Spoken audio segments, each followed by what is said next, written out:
Good evening students. आज हम लोग स्टार्ट करेंगे क्लास 11th के एक बहुत ही बेसिक चैप्टर से, जिसका वैसे एनसीईआरटी में तो नाम है some basic concept of chemistry, लेकिन आम बोलचाल में लोग इसे क्लास में भी मोल कॉन्सेप्ट के नाम से जानते हैं। बट हम इसकी शुरुआत सीधे मोल से नहीं करेंगे। हम ये उन बच्चों के लिए वीडियो बना रहे हैं जो बच्चे क्लास 11th में एंट्री तो करते हैं, लेकिन उनकी शिक्षा क्लास 8th 9th 10th में पर्टिकुलरली केमिस्ट्री को लेकर के या विज्ञान को लेकर के या साइंस को लेकर के उतने सूक्ष्म रूप में नहीं रहती है, जहाँ से कि वो उन बेसिक चीज़ों को भी समझ सकें। तो हम लोग आज कुछ बेसिक टर्मिनोलॉजी पे इस वीडियो में चर्चा करेंगे, जिनका उपयोग हर चैप्टर में, केमिस्ट्री के हर चैप्टर में उनका इस्तेमाल होता है। और अगर ये चीज़ें क्लियर न हों तो आप उन बाकी चीज़ों को समझने में असमर्थ रह जाते हैं जो कि उस पर्टिकुलर चैप्टर में डिस्कशन के तौर पे आती हैं। जैसे मैं नाम बोलूँ एटम, मैं नाम बोलूँ मॉलिक्यूल, नाम बोलूँ आयन, ये सब ऐसे टर्म हैं जो बार बार रिपीट होकर के आते ही रहते हैं। ये सब बेसिक टर्मिनोलॉजीज हैं, मैं सिखाता हूँ और आपको सीखने के बाद ये ताउम्र मेरा दावा है आपको ज़िंदगी भर ही चीज़ें याद रहेंगी। तो late us start from the very basic. और हम लोग इस चैप्टर का नाम, जैसा मैंने पहले आपको बताया कि some basic concept of chemistry, SBCOC के नाम से हम लोग ये स्टार्ट करते हैं। और कैसे स्टार्ट करते हैं, आइए शुरू किया जाए। Some basic concept of chemistry में हम लोग सबसे पहले उठाएंगे टर्मिनोलॉजी।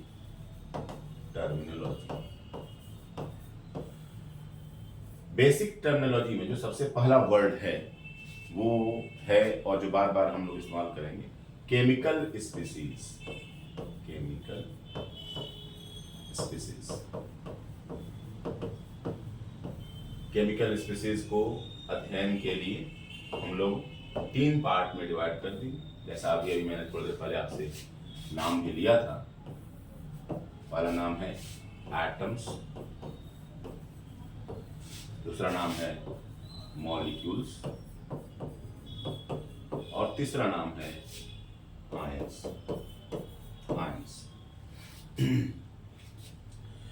क्लास 11th में आपको कभी भी इन नाम के डेफिनेशन पे नहीं जाना। ऐसी बात नहीं कि मैं इनके नाम के बाद इनके डेफिनेशन के बारे में मैं आपसे चर्चा नहीं करूंगा, चर्चा जरूर करूंगा, लेकिन अभी हम आपको इनसे इंट्रोडक्शन करा रहे हैं ताकि कहीं भी अगर आपसे इनकी मुलाकात पूरे चैप्टर में, पूरे सब्जेक्ट में कहीं भी हो, तो आप नामों के उलझन में न फंसे। आपको क्लियर रहे कि क्या बोला जा रहा है, टीचर क्या करना चाह रहा है स्टूडेंट से। तो लेट अस स्टार्ट। जैसे हमने बताया था आपको थोड़ी देर पहले, एटम्स की चर्चा सबसे पहले, जैसे मैं उठाऊं CNHPOS, a lot of I can write, but due to this, it's okay. Let me write some more.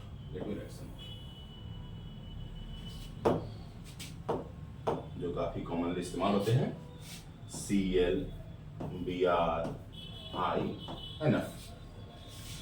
मैं अमूमन क्लास में जब पूछता हूँ कि ये सब क्या है, जैसे मैं पूछूं ऐसे, तो बच्चे का आंसर होता है सर एक कार्बन है, व्हाट इज दिस, तो नाइट्रोजन है, हाइड्रोजन है, फास्फोरस है, ऑक्सीजन है, सल्फर है, क्लोरीन है, ब्रोमीन है, आयोडीन है। ऐसे बच्चे हमें रिस्पॉन्स करते हैं।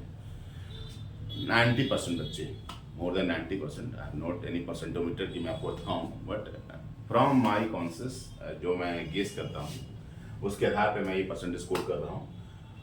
So this is not carbon, nitrogen, hydrogen, phosphorus, oxygen, sulfur, chlorine, bromine and iodine। क्या करना चाहिए? These are atoms। अब आप बोलोगे, मेरे इतना बोलते हैं बच्चे, तुरंत बोलते हैं सर मैं बताऊंगा। मैंने कहा बताओ भाई। बच्चे बोलते हैं sir carbon atom, nitrogen atom, hydrogen atom, phosphorus atom, oxygen atom, sulphur atom, chlorine atom, bromine atom and iodine atom. मैंने कहा कहीं सही, लेकिन ये यहाँ मैं अपने बच्चों से कहता हूं कि आप अभी 100% सही नहीं, बल्कि इसको और प्रिसाइज वे में बोला जा सकता है। And what is that? This all are symbols.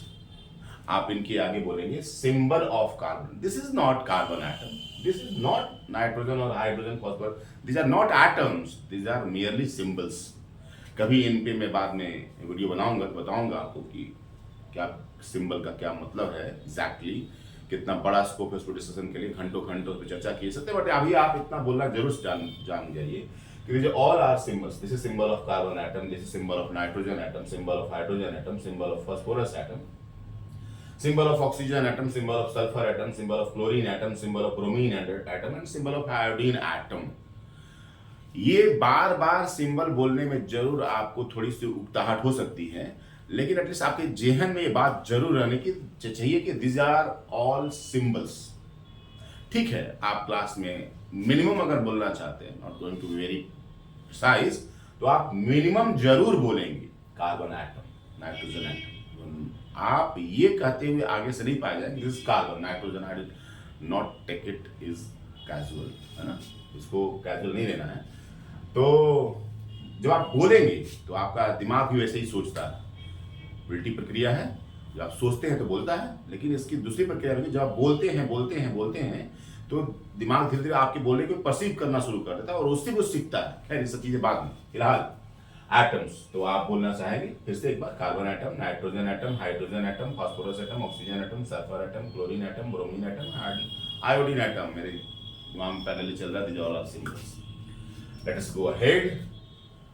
आगे जाने से पहले एक आखिरी बोल दूं कि जब भी आपसे मुलाकात इनकी अकेले में हो, कोने में हो, खोपचे में हो, कहीं भी आपकी मुलाकात हो, तो इन्हें हमेशा आप एटम्स बोलेंगे, इन्हें कभी भी मॉलिक्यूल्स या आयंस भूल के भी नहीं बोलेंगे। मतलब चला जाए मॉलिक्यूल्स की चर्चा करते हैं। मैंने ऐसे लिखा, बच्चे बताते हैं सर अब हम लोग बहुत पिसादी बोलेंगे, this is actually hydrogen atom. मैंने कहा ठीक है, तो फिर ये मॉलिक्यूल के नीचे क्या कर रहा है, तो मैं दिखाता हूं कि आओ। ये आपने ऐसा लिखा हुआ देखा होगा कि एटम्स के सिंबल में अमूमन ये नंबर डाल दिए जाते हैं। इसके क्या मतलब है? इसके एक्चुअली दो मतलब है। अगर मैं बच्चों से पूछता हूं तो बच्चे पहला बताते हैं कि सर यहाँ 2 हाइड्रोजन एटम है। मैंने कहा बिल्कुल सही। दूसरा क्या मतलब? और आप जानिए दूसरा इंपॉर्टेंट इसका मतलब है कि उतने एटम जरूर यहाँ पे है। जब कोई नंबर लिख दिया तो जानिए कि उतने एटम तो जरूर है वहां पे, लेकिन वो एटम फ्री नहीं, दे आर बॉन्डेड। कैसे बंधे हैं ये पता नहीं है, लेकिन ये बंधे हैं ये जरूर। कैसे बंधे हैं हम लोग आगे पढ़ेंगे, आगे जैसे जैसे हम लोग बढ़ते जाएंगे सीखते जाएंगे। फिलहाल इतना तो जरूर आप जानिए कि अगर किसी सिंबल के राइट हैंड सब्सक्रिप्टेड में कोई नंबर लिखा है, राइट हैंड सब पोजिशन में कोई नंबर लिखा है, इसको बोलते हैं राइट हैंड। अगर मैं कोई सिंबल डालूं ऐसे तो ये कहलाता है सब पोजिशन और ये कहलाता है सुपर पोजिशन। जो राइट है राइट सब, लेफ्ट है लेफ्ट सब, राइट है right super, left super. And चूंकि स्क्रिप्टेड है तो इसलिए मैंने इसको स्क्रिप्ट बोल दिया। तो अगर किसी एटम के राइट हैंड सबस्क्रिप्ट में कोई नंबर लिखा है तो ये प्रचलन में माना गया है कि इसका जो मतलब होता है कि वो एटम बंधे हुए हैं, बॉन्डेड है। और बंधे हुए एटम को एटम नहीं बोलते हैं बल्कि उन्हें मॉलिक्यूल बोलते हैं। आगे से कभी भी ऐसे सिंबल आपको मिले उन्हें भूल के भी आप एटम नहीं बोलेंगे बल्कि उन्हें मॉलिक्यूल बोलेंगे। Let us start from that. What is this? This is again symbol of oxygen atom. And how many symbol of oxygen atoms are there? There are 3 oxygen atoms. और क्या है पूछा जाए कि फ्री है कि बॉन्डेड है, तो आंसर होगा ऑल एटम्स आर बॉन्डेड। कैसे बंधे हैं भले ना पता हो, लेकिन हम इन्हें एज अ होल एटम नहीं बोलेंगे, इन्हें मॉलिक्यूल बोलेंगे। Let us go ahead. कुछ और एग्जांपल है शॉर्टकट में, मैं लंबा वीडियो नहीं बनाना चाह रहा हूं। यहाँ पे एक और H2SO4। यहाँ पे हाइड्रोजन के सिंबल के, हाइड्रोजन के, सल्फर के और ऑक्सीजन के सिंबल है दिखाई दे रहे हैं। अब ऐसा बच्चे बोलते हैं, लेकिन मैं खुद ही ऐसा बोलना पसंद नहीं करता। मैं बोलूंगा this is there are 3 symbols of atoms and hydrogen atom, sulphur atom and oxygen atom. How many hydrogen atoms are there? 2। How many sulphur atoms are there? 1। How many oxygen atoms are there? 4। Total कितने atom है? 7। All are free की bonded पूछा जाए तो answer है bonded.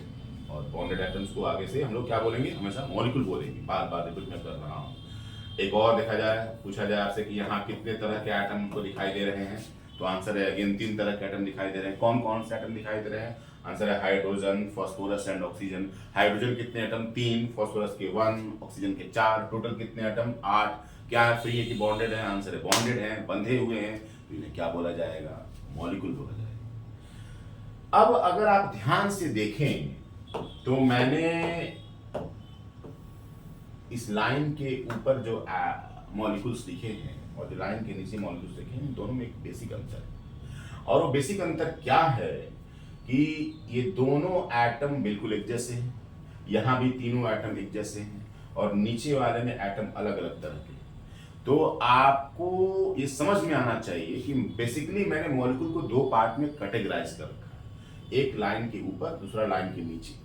Line के ऊपर वाले की खासियत है कि उसमें एटम एक ही जैसे हैं, और लाइन के नीचे वाले की खासियत है कि उसमें एक से ज्यादा तरह के एटम हैं। जब लाइन के ऊपर वाले की चर्चा हम करते हैं तो बार बार लाइन के ऊपर, लाइन के नीचे या मॉलिक्यूल दो तरह के ऐसे वर्ड नहीं बोलेंगे, बल्कि इनके लिए टर्मिनोलॉजी जिसका हम बार बार इस्तेमाल करेंगे। एंड वो है, ऊपर वाले के लिए हम लोग इस्तेमाल करते हैं होमो एटमिक मॉलिक्यूल। होमो एटमिक, एक और वर्ड इसके इस्तेमाल होता है होमो न्यूक्लियर मॉलिक्यूल। न्यूक्लियर, होमो वर्ड आता है सेम के लिए। ऐसे मॉलिक्यूल जिनके अंदर एटम एक जैसे हों उन्हें बोलेंगे होमो एटमिक। और ऐसे मॉलिक्यूल जिनके न्यूक्लियस एक जैसे हो, न्यूक्लियस एक जैसे, जैसे हाइड्रोजन एटम की ही न्यूक्लियस पाया जाए, इसमें ऑक्सीजन एटम की ही न्यूक्लियस पाया जाए, इसलिए इन्हें होमो न्यूक्लियर मॉलिक्यूल बोलते हैं।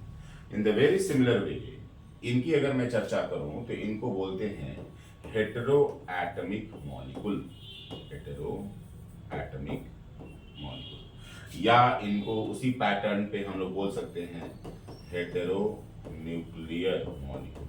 न्यूक्लियर मॉलिक्यूल एक और काफी बेसिक टर्म है जो शायद कम लोग जानते हैं, इनको बोलते हैं हम लोग मॉलिक्यूल ऑफ एलिमेंट, और इनको बोलते हैं हम लोग मॉलिक्यूल ऑफ कंपाउंड। इस पे बाद में चर्चा करूंगा एलिमेंट और कंपाउंड पे अगले क्लासेस में, बट आप इसको भी सुने रहिए, आगे हम कैटेगराइजेशन करेंगे।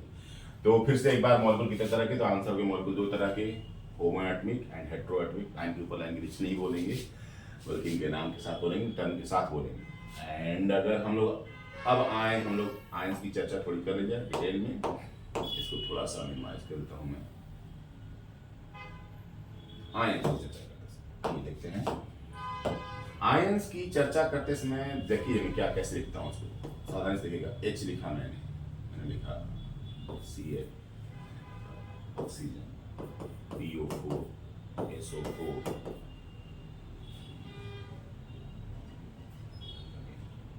NH4।